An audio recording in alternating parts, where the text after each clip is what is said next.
For years, the top of the billionaire list has been always dominated by various tech moguls, from Bill Gates and Mark Zuckerberg to Jeff Bezos and Elon Musk.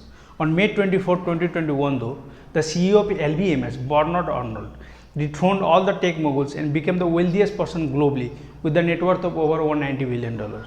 Hi, I'm Krishna, and today I'm going to talk about how Louis Vuitton CEO squashed tech mogul to $200 billion. Taking a look back at Bernard's roots, he was born on 5th March 1949. Unlike his peers at top, he was not only born in a well-off family but in a wealthy family who ran a well-respected construction business within France. Bernard never really had that much interest in the construction business. His true passion was always music. But he was also practical and knew that it would be nearly impossible to make it as a concert pianist. Then again, he did eventually become a wealthiest person in the world, so maybe he would have made it as a concert pianist as well. Anyway, Bernard chose to go the safe route, deciding to get an engineering degree instead. He would attend one of the most prestigious universities in France called École Polytechnique, and then he would get a job at his father's construction company in 1971. That same year, Bernard visited the US, which accidentally turned into a pivotal point in his career. While in New York, Bernard would ride in a taxi, and in an attempt to start up a small talk, Bernard would ask taxi driver if he knew the President of France. Taxi driver replied he didn't know the President of France, but he did know the Christian Dior. Ironically, 50 years later, the average person still doesn't know the President of France, but we all know Christian Dior. This exchange showed Bernard the international recognition of French fashion brand, and it made him extremely proud to be French. For a moment, he even dreamed about running the French fashion company, which was known around the world. But once again, Bernard was extremely practical and knew that starting his own fashion brand would be nearly impossible. But in 1984, the parent company of Christian Dior, Bouzac, went bankrupt, and French government was looking for a buyer. At that time, Bernard was quite wealthy, but he had nowhere near enough money to buy a large brand like Christian Dior. He knew that this might be his only chance to buy the company though, so he started talking to some bankers. Bernard would eventually land a deal with Leisure Financial Services, who agreed to buy up the rest of the Bouzac and let Bernard run the company.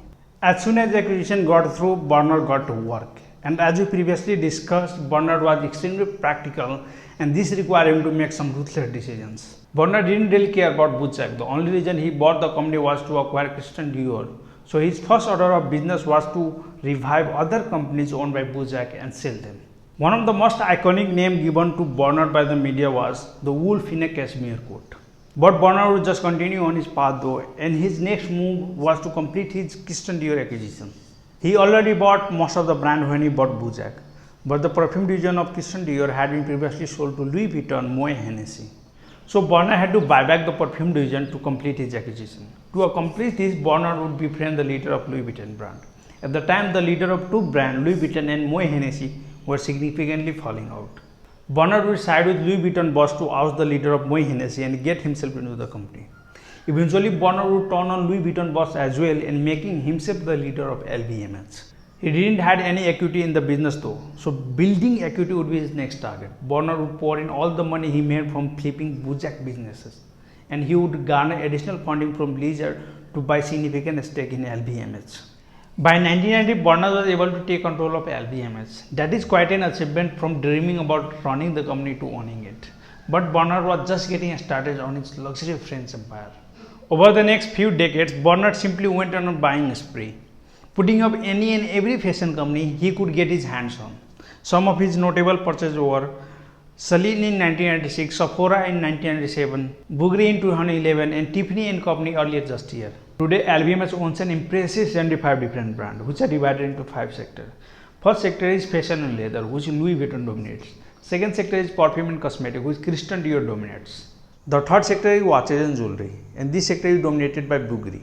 The fourth sector is retailing and other, and Sephora leads this sector. And the last one is wine and spirits, which is dominated by Hennessy.